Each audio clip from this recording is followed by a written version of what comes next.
Nandito pa rin tayo sa Motorstar, Dinulupian, Bataan. Para dito naman sa bagong upgrade ng Easy Ride 150CL dahil FI na rin po itong nilabas ngayong 2024. So makita natin bago na rin yung kanyang decals. At makikita natin dito yung may FI logo na siya. So iikutan natin ngayon at importante yung cash and installment, aalamin din natin. Meron pa rin naman silang carb type. So i-update ko rin kayo sa mga price ng carb type kung naghahanap pa rin kayo ng ganun. So ayan, abangan natin to. Pero bago yan, huwag nyo kalimutan na mag-subscribe sa aking channel. Then click nyo na rin yung notification bell para updated tayo sa mga sunod kong videos. Then patuloy nyo kayo follow sa aking Facebook page na Noxkey Vlog. God bless po. Noxkey Vlog.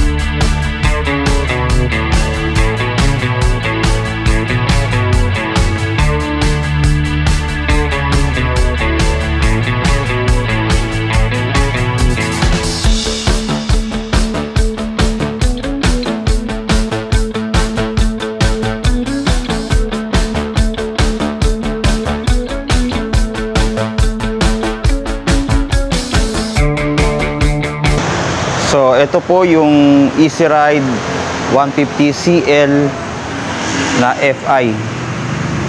Ayan, makita natin yung FI logo niya rito.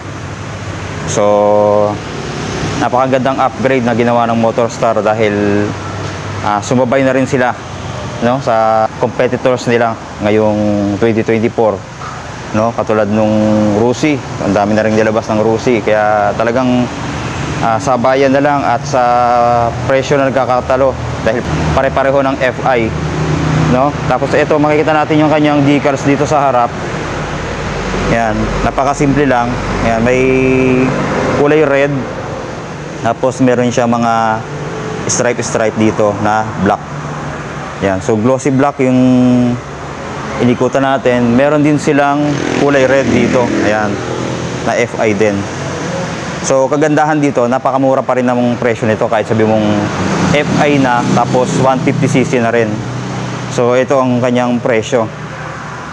Easy Ride 150CL FI, SRP niya 63,000, COD cash 59, tapos meron siyang down payment na 4,950, 12 months 6,585, 24 months 4,091, 36 months 3,260.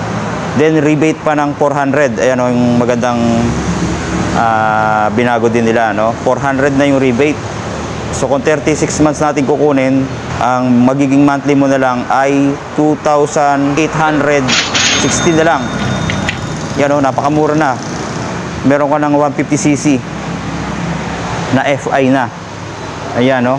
So makikita natin, napakaganda rin ang forma nito. Parang Honda Click 150 ang formahan, no? Yan, fully digital na rin yung kanyang gauge.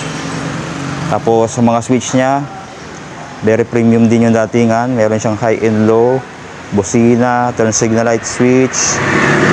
Yan. Tapos passing light, meron din siya. May brake lock din. Ayan. Sa kabila, meron siyang kill switch. Ito. Then yung bukasan at patay ng ilaw, meron pa rin siya. Then yung electric starter. Ito. Tapos yung susi, ito naman, dalawa.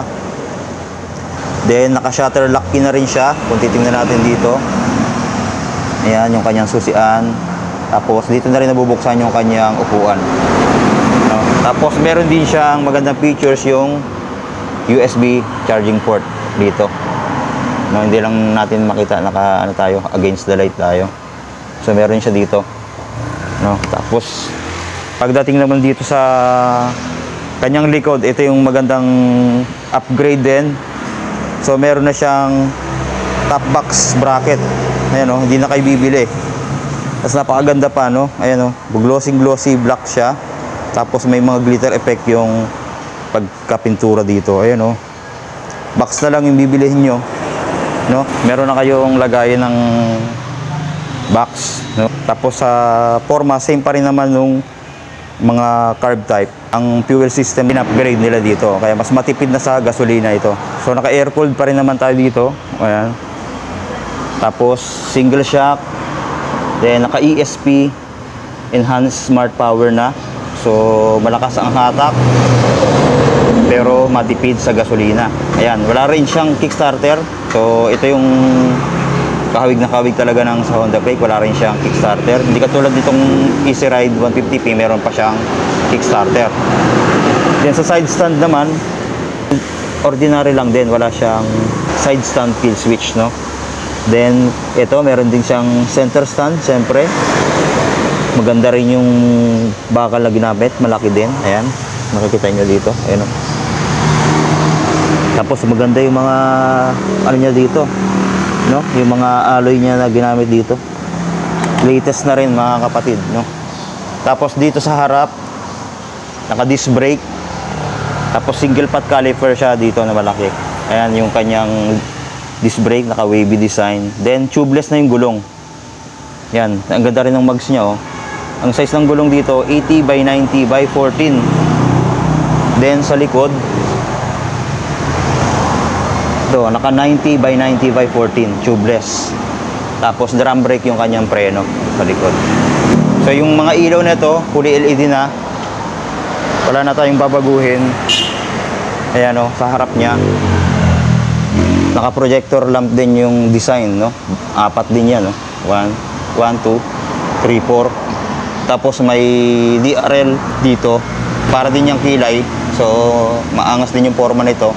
Din yung signal light niya, ito LED na rin yan. Ayan, oh. Kitang kita siya dito dahil nasa taas.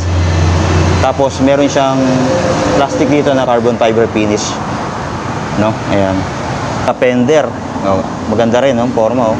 Glossy black battery niya. So same pa rin naman, nandito pa rin sa kanyang gulay board, no? Then sa carb type, meron pa rin silang available dito. Kung naghahanap kayo ng carb type, meron pa rin dito. Ito, yung Easy Ride 150cl na carb type. So mas mura na to dahil may bago nang lumabas, ano? So i-update ko na rin kayo sa presyo. Ito na yung presyo ng Easy Ride 150cl na carb. SRP 56,000, COD 52,000. May down payment siya na 4,600. 12 months 5,879. 24 months 3,681. 36 months 2,942. May rebate pang 400 yan pag updated tayo naghuhulog. Bali magiging 2,500 na lang, 2,542 na lang ang inyong monthly sa 3 taon. Ayan, oh, napakamura na. Ay 150cc ka na, no? Tapos yung FI niya mura din ang monthly sa 3 taon. So punta na kayo dito sa Motorstar Dinalupihan Bataan branch, no? Marami silang available na unit dito. Ayan, no? Meron sila kompleto, mga kapatid, yung Motorstar na Explorer 250, meron din sila dito. Pantra meron din. Lahat ng scooter meron sila dito, no? Ayan, no? Tapos mga semi-automatic meron pa rin sila dito. Ayan. So punta na kayo, mga kapatid. Marami pong available na unit na nandito. So ayan po, maraming salamat sa panonood. God bless po.